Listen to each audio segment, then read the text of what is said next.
بسم الله الرحمن الرحيم.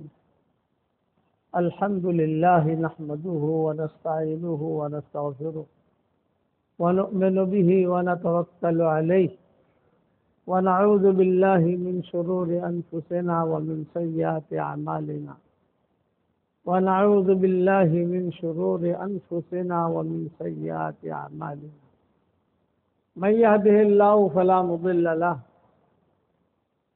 ومن يضلله فلا هادي له ونشهد أن لا إله إلا الله وحده لا شريك له ونشهد أن سيدنا ومولانا محمدا عبده ورسوله صلى الله عليه وعلى آله وأصحابه وبارك وسلم تسليما كثيرا كثيرا. قابل احترام بھائیو، دوست، بزرگوں، مضمون چل رہا تھا قرآن شریف کس طریقے سے جمع کیا گیا. ہمارے سفر سے پہلے یہ مضمون چل رہا تھا کہ یہ ہمارا قرآن جو اللہ تعالیٰ کی کتاب ہے، اللہ کا پیغام ہے، اللہ کا خط ہے. سارے انسانوں کے نام، صرف مسلمانوں کے لیے نہیں ہے. ان ھذا القرآن یہدی للتی ہی اقوم. دوسری جگہ فرماتے ہیں ھذا بلاغ للناس. ساری مخلوق کے لیے پیغام ہے، لوگوں کے لیے، چاہے انسان ہو چاہے جنات ہو، ان کے لیے پیغام ہے. نازل ہوا حضور صلی اللہ علیہ وسلم پر، لکھا اللہ تعالیٰ نے. جب اللہ تعالیٰ نے لکھا تو ایک ایک حرف ہمالیہ پہاڑ سے بڑا تھا. الف یہ ہمالیہ پہاڑ سے بڑا، لام یہ ہمالیہ پہاڑ سے بڑا، میم یہ ہمالیہ پہاڑ سے بڑا. یہ اللہ نے اپنے ہاتھ سے لکھا. پھر آہستہ آہستہ کر کے حضور صلی اللہ علیہ وسلم پر نازل ہوتا گیا. حضور صلی اللہ علیہ وسلم کے زمانے میں لوگ پڑھتے رہے، پڑھاتے رہے، لوگ مرتے بھی رہے، یہ کارواں چلتا رہا. لیکن حضور صلی اللہ علیہ وسلم حضور کے انتقال تک یہ قرآن ایک جگہ جمع نہیں تھا، الگ الگ تھا. کسی کے پاس کھال پہ لکھا ہوا تھا، کسی کے پاس لکڑی پر لکھا ہوا تھا، کسی کے پاس ہڈی پر لکھا ہوا تھا، کسی کے پاس پتھروں پر لکھا ہوا تھا. اس احد پہاڑ کے اوپر آپ جاؤ گے تو آپ دیکھو گے جب تک جو لکھی ہوئی آیتیں ملیں گی آپ کو، وہاں لکھی ہوئی آیتیں اس زمانے کی ہے، وہ لکھ لیتے تھے. ان کے پاس زیادہ کاغذات تھے نہیں اور وہ چیزیں اٹھا کے لاتے نہیں تھے، لیکن یہ یاد رہتی تھی انہیں کچھ چیزیں. صدیق اکبر کے زمانے میں یہ مشورہ ہوا، جس کی تفصیل میں نے بیان کر دی تھی کہ بھی قرآن جمع ہونا چاہیے. حضرت عمر کی رائے بنی کہ یہ قرآن اس طریقے سے بکھرا ہوا لوگوں کے پاس مناسب نہیں ہے. یہ ایک آدمی کے پاس قرآن لکھا ہوا ہے، پورا قرآن تو لکھا ہوا کسی کے پاس ہے نہیں. کسی کے پاس ایک سورت ہے، کسی کے پاس 2 سورتیں ہیں، کسی کے پاس 5 آیتیں ہیں، کسی کے پاس 15 آیتیں ہیں. وہ سفر میں چلا گیا، اب قرآن نازل ہوا تو کہاں لکھے گا؟ وہ تو آ کے دیکھے گا. تو ایسا بکھرا ہوا تھا.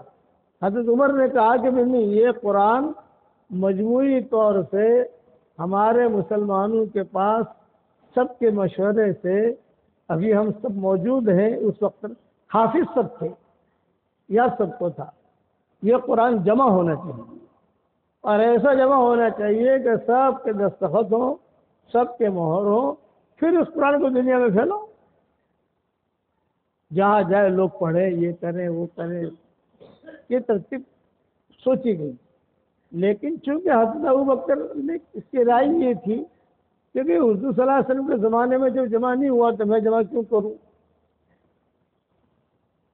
یہ ان کی دلیل. اگر خیر ہوتی تو حضور خود کہتے ہیں کہ جمع کرو. حضور کے زمانے میں جنگیں ہوتی تھی، غزوے ہوتے تھے. حضور نے نہ اشارہ کیا، نہ بات سامنے آئی، نہ مشورے میں بات آئی، نہ کسی کے دل پہ آیا، اور نہ اللہ نے کہا.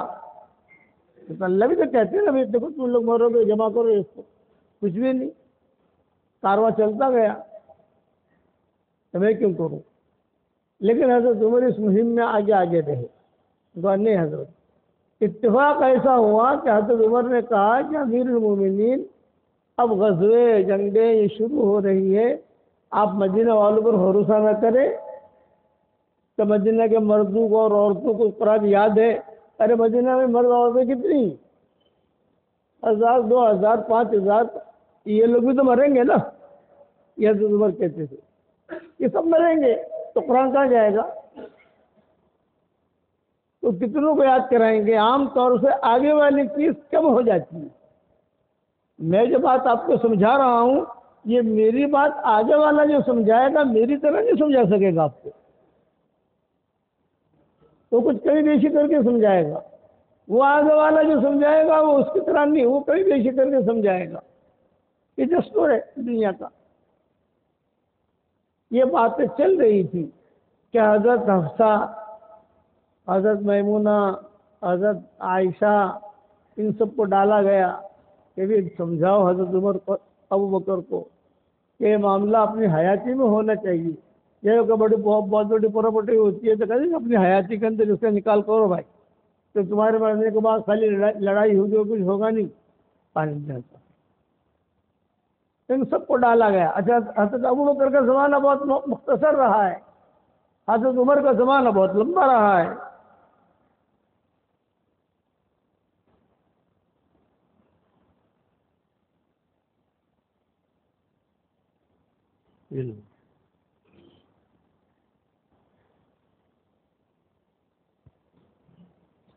ابھی یہ تذکرے چل ہی رہے تھے کہ ایک جماعت کے ہاتھ ایک جماعت گئی تھی، اس میں تقریباً کئی حافظ تھے، وہ سب شہید ہو گئے. حافظ ہی شہید ہو گئے. اب حضرت عمر نے سوچا کہ یہ ٹائم ہے حضرت ابو بکر کو سمجھانے کا کہ دیکھو اتنا بڑا قافلہ ہمارا حافظ کا تو شہید ہو گیا ہے. یہ سب حافظ تھے، قاری تھے. اب اگر سے ایک دو جھٹکے اور لگے تو قرآن گیا. پھر قرآن جائے گا تو کیسے جائے گا؟ یہ کچھ الگ پڑھے گا، یہ کچھ الگ پڑھے گا، یہ کچھ الگ پڑھے گا، وہ کچھ الگ پڑھے گا، تو وہ چیز مضبوطی وہ نہیں رہے گی. تو صدیق اکبر کی بات سمجھ میں آئی کہ ہاں یہ بات اب ہونی چاہیے کہ اسے قابو میں لانا چاہیے. لیکن کیسے قابو میں لائے؟ اب اس کے لیے شرطیں لگائیں. یہ قرآن جمع کرنا ہے تو ایسے تو کریں گے نہیں ہم. ایک شرط تو یہ لگائی کہ مدینہ مسجد نبوی میں ایک وقت مقرر کرو نماز کے علاوہ. نماز کا وقت نہیں، نماز کے علاوہ مثلاً 10 سے 11 یا 10 سے 12 صبح، جس میں نماز کا ٹائم نہ ہو، اور اس وقت میں مدینہ کے سارے مرد ساری عورتیں جمع ہو جائیں. عورتیں ایک طرف مرد ایک طرف، سب حافظ سے. اور اعلان کرو کہ جس کے پاس قرآن لکھا ہوا ہو وہ لے کر آئے، ہم پڑھیں گے، کنفرم کریں گے برابر ہے کہ نہیں. اور اس نے لکھا ہے اس پر دلیل لائے یا 2 گواہ لائے. آپ کے پاس لکھا ہوا ہے مانیں گے نہیں، یاد سب کو ہے، ہم قبول نہیں کریں گے. اب 2 گواہ لائیے کہ آپ نے کس کے سامنے لکھا تھا. کڑی شرطیں لگائیں تاکہ قرآن جمع کرنے کے اندر کوئی ہیرا پھیری نہ کرے. کڑی شرطیں لگانے کا مقصد یہ تھا. اب ایک طرف مرد ہے، ایک طرف عورتیں ہیں، سب حافظ سے. قرآن کی آیت ہے، پڑھو. تمہارے پاس کیا ہے بھائی؟ میرے پاس یہ 2 پارے ہیں، پڑھو. اب پڑھا تو سب جو ہے وہ اوکے کرتے گئے، برابر ہے، برابر ہے، برابر ہے، اوکے اوکے اوکے. مرد جو ہے وہ بھی کہتے گئے اوکے، اور عورتیں بھی کہتی گئی برابر ہے. یہ بات ختم ہو گئی. اب کہا گیا کہ چلو بھائی تم نے 2 پارے لکھے ہیں، گواہ کون ہے؟ اور پہلے سے کہہ دیا تھا گواہ جو ہے تیار کر کے لانا. یہ نہیں کہ میں ڈھونڈتا ہوں بھائی فلاں کہاں ہے، بھائی فلاں کہاں ہے، یہ تو کر جائے گا ہمارا. آپ تیار کر کے لانا تاکہ ایک ہی مجلس میں کام ہو جائے. آپ نے 2 پارے لکھے بھی برابر ہے، اللہ آپ کو جزائے خیر دے. سب مسلمانوں کو یاد بھی ہے، محفوظ بھی ہے، سب نے اوکے بھی کر دیا. لیکن کس کے سامنے لکھا ہے؟ 2 گواہ لائیے. بھائی فلاں فلاں فلاں. کوئی جو 10 گواہ لاتا تھا، بھئی ہمیں 10 گواہ لاؤ 15 گواہ لاؤ تو بہت اچھا ہے، لیکن کم سے کم 2 تو ہونے ہی چاہیے، کم سے کم زیادہ 50 لاؤ وہ تو اچھا ہے، جتنے گواہ زیادہ ہوں۔ بھئی وہ بھی گواہ ہے، ہاں میں نے بھی دیکھا تھا، میرے سامنے ہی لکھ رہے تھے، میں نے بھی دیکھا تھا، چلو بھئی یہ 2 پارے ہمارے پاس محفوظ ہو گئے، اوکے ہو گئے۔ چلتے گئے چلتے گئے چلتے گئے، پورا قرآن الحمدللہ جمع ہو گیا۔ سب سے زیادہ قرآن لکھا ہوا تھا حضرت حفصہ کے پاس، یہ قرآن دینے کے لیے تیار نہیں، وہ ان کا حضرت عمر کی بیٹی ام المومنین تھی، دیکھو میں نے اتنی محنت سے لکھا ہے۔ حضرت عمر نے کہا دیکھو بیٹا، ہم تمہارا لکھا ہوا سارا کا سارا واپس کریں گے، ہمارے پاس نہیں رکھنا ہم تو صرف ہمارا جو مسلمانوں کا یعنی معہد ہے یا مسلمانوں کی خاص جگہ ہے، اس کے اندر یہ ریکارڈ میں رکھیں گے۔ قانون ہر حکومت کا جو ریکارڈ میں رکھا جاتا ہے نا، سنبھالا جاتا ہے، تو ہم تو اس کو سنبھالیں گے، لیکن آپ کی چیز آپ کو واپس، ہم کسی کی چیز رکھیں گے نہیں، یہ بھی اعلان کر دیا تاکہ ان کے دل میں یہ نہ آئے گا میں نے اتنی محنت کی اور یہ لوگوں نے لے لی۔ نہیں، آپ کی چیز ہم ٹیلی کر کے اوکے کر کے پڑھا کر سب کی رائے گواہ وواہ سب دیکھ کر، اور گواہ بھی دیندار ہونا چاہیے، ہیرا پھیری والا نہیں ہونا چاہیے۔ دیندار گواہ لوگ کہے کہ ہاں یہ اس کے گواہی معتبر ہے، یہ ٹھیک ہے۔ ہوتا گیا حضرت حفصہ نے بھی دے دیا، سب کچھ لکھ لیا، سب کچھ ہو گیا، سب کچھ، اور ایک کمیٹی بنائی تھی، بھئی دیکھو یہ تمہارے پاس محفوظ ہے، اب یہاں سے باہر نہیں جانا چاہیے جب تک کہ سارے مسلمان اس پر متفق نہ ہو جائیں۔ تو یہ قرآن ہے، یہ تو اللہ کا کلام ہے، آسمانوں سے آیا ہے بھائی، اور ہمارے لیے آیا ہے، اس لیے محفوظ کرنا ہے اس کو۔ برابر ترتیب سے قرآن جمع ہو گیا الحمدللہ۔ اب جب قرآن جمع ہو گیا سب متفق ہو گئے اس پر، اور مدینہ منورہ میں خوشیاں بھی الحمدللہ کہ چلو ایک بہت بڑا کام ہو گیا جو حضور صلی اللہ علیہ وسلم کے زمانے میں نہیں ہوا تھا۔ کیا وجہ تھی وہ اللہ جانے، حضور جانے، ہمیں پتہ نہیں ہے، لیکن نہیں ہوا تھا وہ کام۔ دور صدیق میں ہو گیا کہ قرآن شریف جمع ہو گیا، چلے گئے قرآن پڑھنا شروع کرو۔ اب سارا قرآن جمع ہو گیا، لیکن 2 آیتیں نہیں ملتی تھیں۔ یاد سب کو ہے، سارا مجمع مدینے کا مرد ہے عورتیں ہیں، وہ کہتے تھے کہ ہمیں یاد ہے ہم نے بارہا حضور صلی اللہ علیہ وسلم سے سنا ہے، اور ہم حافظ، ہم پڑھتے بھی ہیں اس کو۔ 2 آیتیں گئی کہاں؟ ایک سورہ توبہ کی آخری آیت، لقد جاءکم رسول من انفسکم عزیز علیہ ما عنتم حریص علیکم بالمؤمنین رؤوف رحیم فإن تولوا فقل حسبی اللہ لا الہ الا هو علیہ توکلت وہو رب العرش العظیم۔ یہ آیت یاد سب پہ، لکھی ہوئی کسی کے پاس نہیں۔ بھی لکھی ہوئی ہو تو گواہ کا مسئلہ آتا ہے، لکھی ہوئی نہ ہو تو گواہ کا مسئلہ کہاں آتا ہے؟ بھئی لاؤ، یہاں تک کہ وہ آیت نہیں ملی۔ پھر کتابوں میں لکھا ہے دوسری آیت، او بھائی، او چچا، اے میرے بھائی، کہاں سے تشریف لائے آپ؟ اب بمبئی کے ہیں، کہاں کے ہیں؟ ہاں لا، اس طریقے سے آنا حرام ہے۔ آپ کو اپنے دین کا بھی پتہ نہیں ہے، آپ جو آئے ہو نا ابھی، یہ جہنم کا پل پار کر کے آئے ہو، یہ میں آپ کو سمجھا رہا ہوں۔ جہاں جگہ ملے وہاں بیٹھ جائے آدمی، مسلمانوں کی گردنوں کو فلان کرنا ہے، یہ میری نصیحت یاد رکھنا، ورنہ حشر کے میدان میں کٹھڑے میں کھڑے رہو گے، آگے کتے آ رہے ہو، یہ تو ہٹ۔ یہاں اس طریقے سے آنے کا مجھے حق ہے،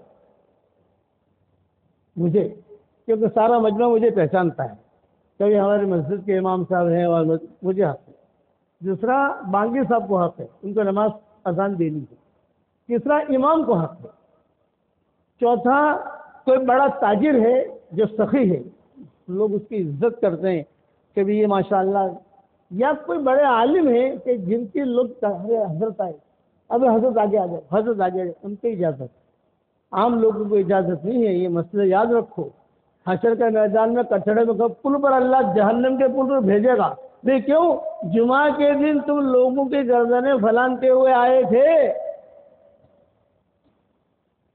ہمیں شریعت کے قانون تو یاد ہے، ہمارے اسلامی قانون یاد نہیں ہے. وجہ کیا ہے؟ غفلت. غفلت کی وجہ آدمی اسے دھیان نہیں دیتا. چلو یہ قرآن کا مضمون سن لو، دیکھو پھر آئندہ جمعہ تو ہم ہے نہیں، پھر 6 مہینے کے لیے ہم سفر پر ہیں انشاءاللہ. یہ مضمون رہ نہ جائے قرآن کا. 2 آیتیں مل نہیں رہی تھی. ایک تو یہ آیت سورہ توبہ کی آخری آیت، یاد سب کو ہے، لکھا ہوا کسی کے پاس نہیں. اور دوسری سورہ احزاب کی آیت پانی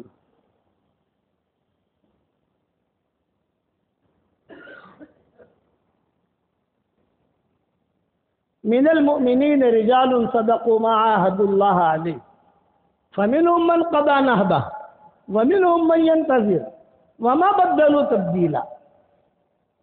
یہ سورہ احزاب کی آیت ہے، یاد سب کو ہے، لکھا ہوا نہیں.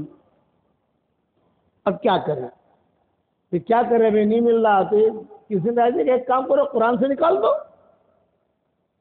یہ تو نہیں کر سکتے ہم قرآن سے نکال دو، سارے مجموعے کو یاد ہے تو قرآن میں داخل کر دو. پھر کیونکہ یہ بھی نہیں کر سکتے ہم، اس لیے کہ لکھا ہوا نہیں ہے، ہمارے اصول کے خلاف ہے. لکھا ہوا بھی ہو، 2 گواہ بھی ہو.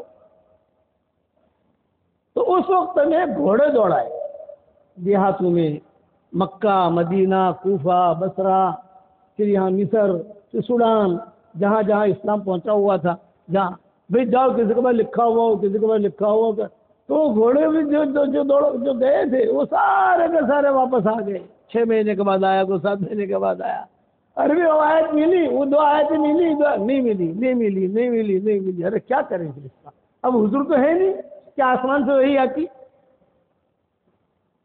یہی مجمع ہے مسلمانوں کا، انہیں کو کرنا ہے جو کرنا ہے ان 2 آیتوں کے بارے میں. تو ایک صحابی تھے ابو خزیمہ، یہ سفر پر گئے ہوئے تھے، یہ مدینہ منورہ میں آئے. ان کی 2 بیویاں تھیں، دونوں بیویوں کے مکانات قریب قریب تھے. یہ مدینہ میں آئے تو انہوں نے دیکھا تو مدینہ منورہ کی دور و دیوار سے غم ٹپک رہا ہے، غم، ٹینشن.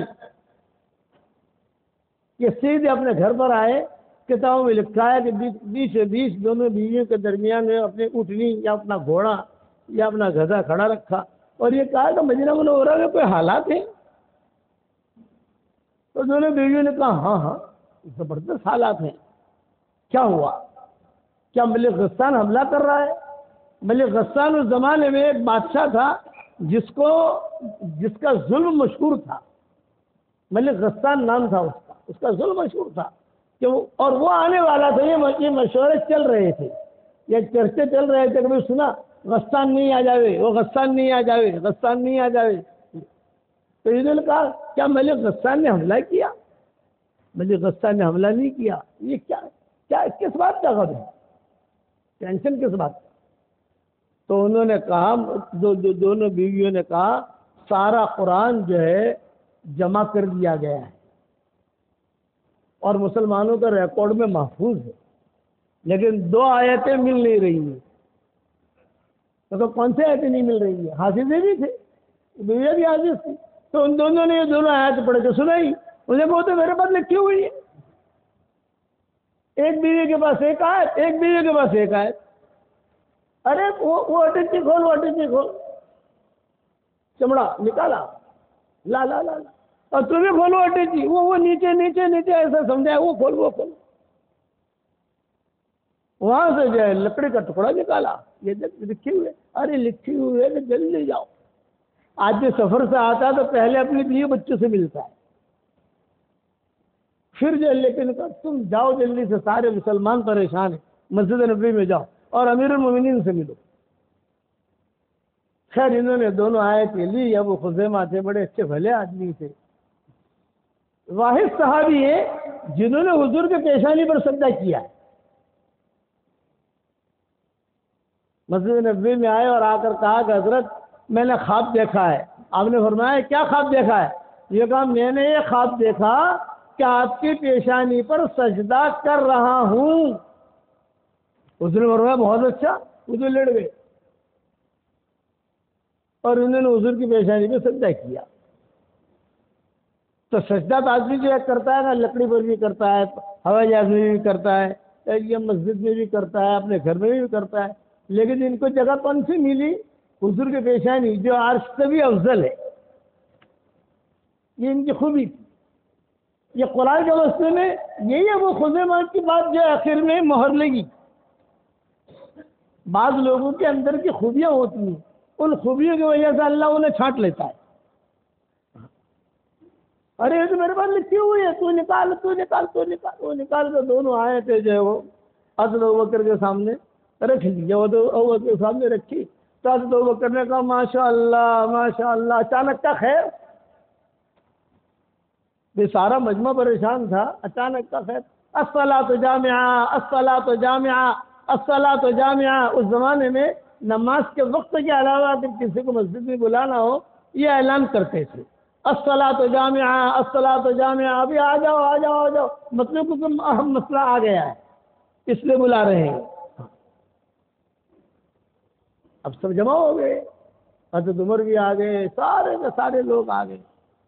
تو صدیق اکبر نے دونوں آئے تھے، یہ ابو خزیمہ کے پاس بھی، الحمدللہ الحمدللہ۔ کسی نے سجدہ شکر کیا، کسی نے نماز شکرانے کی نماز پڑھی، کسی نے کہا اللہ کا شکر ہے، پورا قرآن ہو گیا ہے نا اب تو۔ تو پھر حضرت عمر نے کہا بھائی آیت تو میری لیکن دو گواہ لاؤ بھائی۔ یہ شرط نہیں تھی نا کہ آیت لکھی ہوئی ہونی چاہیے، سارا مجمع متفق ہو جاوے اور دو گواہ بھی ہونے چاہیے، اب دو گواہ لاؤ۔ تب وہ خزیمہ کھڑے ہو گئے۔ یہ فرمایا سارا مجمع جانتا ہے کہ حضور صلی اللہ علیہ وسلم نے میرے بارے میں فرمایا ہے کہ ابو خزیمہ کی گواہی دو کے برابر شمار ہوگی۔ یہ بھائی ساگی سے جن کی ایک کی گواہی دو کے برابر شمار ہوتی تھی۔ حضرت عمر نے کہا ہاں، صدیق اکبر نے کہا کہ ہاں اس برابر حضور نے کہا تھا، تو میری اکیلے کی گواہی دو کے برابر۔ بات سمجھ میں آ رہی نہیں آ رہی؟ اس پر یہ قرآن جمع ہوا۔ اور یہ دو کے برابر ان کی گواہی کیوں؟ ایک مرتبہ حضور صلی اللہ علیہ وسلم اپنا اونٹ لے کے جا رہے تھے، تو نہیں کوئی یہودی تھا یا مشرک تھا، وہ اپنے گھوڑا یا کوئی مرکب یا گدھا یا کوئی بھی چیز لے کے جا رہا تھا، تو حضور صلی اللہ علیہ وسلم نے اس سے پوچھا بھی کیا بھاؤ ہے اس کا؟ تو اس نے کہا 500 دینار یا 500 درہم، مثال دے رہا ہوں۔ اور وہ ذرا دکھنے میں اچھا تھا، قبول صورت تھا، شکل بھی اچھی تھی، طاقت تھا۔ تو آپ نے فرمایا میں خرید لیتا ہوں اسے، لیکن پیسہ گھر جا کے دوں گا، میرے پاس پیسہ یہاں نہیں ہے، میرے پاس یہاں پیسہ نہیں ہے، میرے ساتھ تم پیچھے پیچھے آؤ، میں گھر جا کے دے دیتا ہوں۔ مجھے کوئی ٹینشن ہوتا ہے تو شوگر بڑھ جاتی ہے۔ آپ لوگ جو ہے نا، ہم جو محنت کرتے ہیں، سبق ہمارے چلتے ہیں، کتنے 10 سال سے سبق دے رہا ہوں، تو یہ صرف سننے کے لیے نہیں ہے، اس پر عمل کرنے کے لیے۔ آپ عمل کرو، اور اتنا آسان کوئی کرے گا نہیں۔ گھر پہنچا تو گھر بیٹھے بیٹھے کون پہنچاتا ہے؟ مدرسے میں جاؤ پڑھنا ہو تو۔ میرا سبق بھی کوئی سن لے گا نا روزانہ انشاءاللہ، تو مرنے سے پہلے پہلے عالم بن کر مرے گا انشاءاللہ، وہ اتنا اس کو یاد ہو جائے گا۔ وہ اونٹ تھا بہت خوبصورت تھا، تو آپ نے فرمایا گھر جا کے پیسہ دوں گا بھائی، ہاں ٹھیک ہے۔ اب وہ پیچھے پیچھے حضور آگے آگے، اب لوگ آتے تھے بیچ میں، بہت اچھا اونٹ ہے، کیا بھاؤ کا ہے؟ اس نے کہا 1000 دینار۔ اب 500 کی گرمی چڑھی اسے، ارے میں نے تو 500 کا سودا کیا ان کے ساتھ، بھاؤ آ رہا ہے 1000۔ آگے بڑھا، ارے تیرا اونٹ تو بہت اچھا ہے، کیا بھاؤ ہے؟ 1500 دینار۔ میں خریدنے کے لیے تیار، مجھے دے دے۔ ابھی سے 1000 کی گرمی چڑھی، آگے چلتے چلتے ایک آیا، ارے یہ اونٹ تو جو ہے فلاں نسل کا ہے۔ اونٹ کی نسلیں ہوتی ہیں، گھوڑے کی نسلیں ہوتی ہیں۔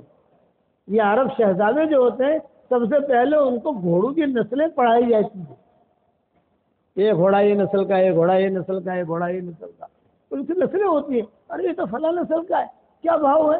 اس نے کہا 2500 میں دیتا ہوں۔ اور سودا ہوا حضور کے ساتھ کتنے کا؟ 500 میں. تو اس نے کھڑے کھڑے کہا ارے میرا پیسہ دو، پیسہ دو. آپ نے فرمایا گھر جا کے دوں گا. نہیں آپ تو ٹال مٹول کرتے ہو. قریش جو ہے ٹال مٹول کرتے ہیں، جملہ کا قریشی ٹال مٹول کرتے، میرا پیسہ بھی چاہیے. آپ نے فرمایا کہ گھر جا کے دوں گا، یہ بات نہیں تھی. نہیں میرا پیسہ یہاں دو. یہ تو میں ہوتے ہوتے مجمع ہو گیا. یہودی بھی آ گئے، مسلمان بھی آ گئے، مشرکین بھی آ گئے، سب آ گئے. اس میں ابو خزیمہ بھی آ گئے. جب وہ خزیمہ آئے تو سارا مجمع، تو اس نے کیا کہا، تم کہتے ہو نا تم نے خریدا ہے، دلیل لاؤ، گواہ لاؤ. جنگل میں سودا ہوا تھا تو گواہ تو تھا نہیں، اب گواہ لاؤ. میں نے بیچا ہی نہیں. جھوٹ بولنے لگا. تو یہ ابو خزیمہ کھڑے ہو گئے، میں گواہی دیتا ہوں کہ آپ نے خریدا ہے.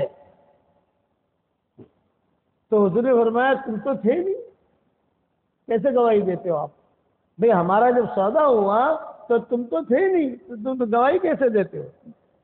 گواہی تو وہ دے کہ جو دیکھے بات سنے. تو ابو خزیمہ نے کہا کہ حضرت آسمان سے آپ اتنی خبریں ہمیں دیتے ہیں، جنت کی، جہنم کی، فرشتوں کی، اللہ کی مدد کی، اللہ کے عذاب کی، بغیر دیکھے ہم جب قبول کر لیتے ہیں آپ کی بات، تو کیا یہ بات قبول نہیں کریں گے ہم؟ یہ ابو خزیمہ نے کہا. اس پر حضور نے فرمایا ہنی اللہ کا یا ابا خزیمہ، یہ ابو خزیمہ تیرے لیے خوشخبری ہے، تجھ اکیلے کی گواہی 2 کے برابر شمار ہوگی. وہی صحابی ہے جن کو حضور نے کہا کہ تجھ اکیلے کی گواہی 2 کے برابر. اب یہ قرآن جمع کرنے میں یہ حضور کا فیصلہ کم آ گیا. لکھا ہوا تو تھا لیکن گواہ نہیں تھے، میں اکیلا ہوں نا، 2 کے برابر میری گواہی. اس طریقے سے قرآن شریف جمع ہوا. بات سمجھ میں آئی؟ اور پھر یہ پارے، پھر صورتیں، یہ سورہ بقرہ، سورہ آل عمران، پھر سورہ مائدہ، سورہ نساء، سورہ، یہ صورتیں، اور پھر یہ پارے، پہلا پارا، دوسرا پارا، تیسرا پارا، پھر اس کے اوپر حروف، پھر زیر زبر. اس کا بھی وقت نہیں ہے. اللہ توفیق دے گا، انشاءاللہ سفر سے واپس لائے گا تو اس وقت میں یہ مضمون شروع کریں گے انشاءاللہ. یاد دلا دینا جب بھی اللہ لائے انشاءاللہ. چلو بھائی تکلیف پہنچے تو معاف کرنا. ہاں میں اپنے ذمہ گناہ لے کے کیوں جاؤں؟